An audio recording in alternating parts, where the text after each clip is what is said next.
Salut à tous. Dans cette vidéo, on va parler d'un problème mécanique assez sérieux, le dysfonctionnement de la pompe à huile. Je vais vous expliquer ce que c'est, quelles sont les causes possibles de la simple usure à des problèmes plus importants et surtout, comment identifier les signes avant-coureurs. On verra aussi quelques conseils pour éviter ce genre de panne, et ce que vous pouvez faire si vous suspectez un problème avec votre pompe à huile. Alors, restez bien jusqu'à la fin. Salut tout le monde. On parle aujourd'hui d'un problème mécanique assez sérieux, la défaillance de la pompe à huile. C'est un composant crucial de votre moteur, et sa panne peut avoir des conséquences désastreuses. Alors, on va décortiquer tout ça ensemble. Commençons par les signes qui indiquent que votre pompe à huile pourrait vous jouer des tours. Le plus évident, c'est la fameuse lampe témoin d'huile qui s'allume sur votre tableau de bord. C'est un signal d'alarme majeur, ne l'ignorez surtout pas. Ensuite, vous pourriez remarquer une baisse significative de la pression d'huile. Cela peut se traduire par un bruit de cliquetis provenant du moteur, un bruit sourd et inquiétant, comme si des pièces métalliques se cognaient.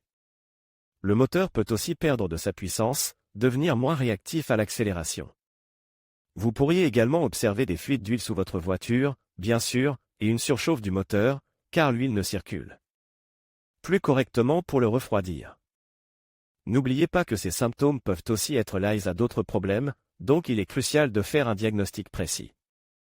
Maintenant, parlons des causes possibles d'une défaillance de la pompe à huile. Plusieurs facteurs peuvent être en jeu. L'usure normale est un facteur important, avec le temps, les pièces s'usent, et la pompe à huile ne fait pas exception.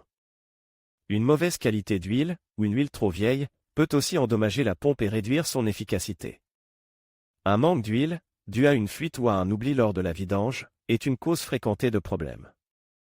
Des débris dans l'huile, comme des particules métalliques provenant de l'usure d'autres pièces du moteur, peuvent obstruer la pompe et l'endommager.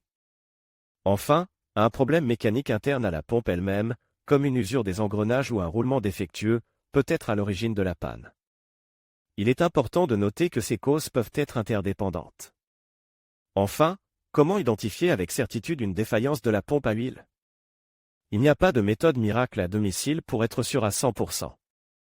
La lampe témoin d'huile allumée est un indice fort, mais il faut aller plus loin. Un mécanicien professionnel pourra effectuer une mesure précise de la pression d'huile à l'aide d'un manomètre. Il pourra également inspecter visuellement la pompe à huile, vérifier l'état de l'huile et rechercher des fuites. Dans certains cas, une analyse de l'huile peut être nécessaire pour détecter la présence de particules métalliques.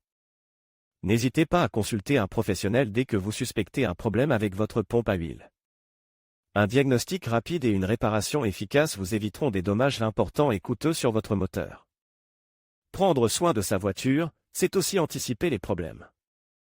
Salut tout le monde. Aujourd'hui, on parle d'un sujet crucial pour la santé de votre moteur, la pompe à huile. On va voir comment vérifier son bon fonctionnement sans avoir à la démonter complètement, ce qui est une bonne nouvelle. Alors, commençons par la grille d'entrée d'huile. C'est un point souvent négligé, mais crucial. Il faut vérifier son état, s'assurer qu'elle n'est pas obstruée par des dépôts, de la crasse ou des particules. Une grille encrassée va réduire le débit d'huile, et ça, c'est le début des problèmes. On parle ici d'une inspection visuelle, bien sûr. Il faut la nettoyer si besoin, et même la remplacer si elle est trop endommagée. N'hésitez pas à utiliser un produit de nettoyage adapté pour ce genre de pièces. On ne veut pas introduire de nouvelles impuretés dans le système. Prenez votre temps, soyez minutieux, c'est un élément essentiel pour la lubrification de votre moteur. Ensuite, passons à la vérification du détendeur de pression d'huile. C'est un composant essentiel qui régule la pression d'huile dans le circuit. Un détendeur défectueux peut entraîner une pression d'huile trop faible ou trop élevée, les deux étant néfastes pour votre moteur. Pour le vérifier, il faut souvent utiliser un manomètre de pression d'huile. On branche ce manomètre à la place du capteur de pression d'huile et on démarre le moteur. On observe alors la pression affichée sur le manomètre. Elle doit se situer dans une plage spécifique, définie par le constructeur de votre véhicule. Si la pression est trop basse ou trop haute, il y a de fortes chances que le détendeur soit en cause. N'oubliez pas de consulter votre manuel d'entretien pour connaître les valeurs de pression correctes pour votre moteur. C'est une étape importante, ne la sautez pas. Maintenant, on attaque le cœur du problème, le corps de pompe et ses engrenages.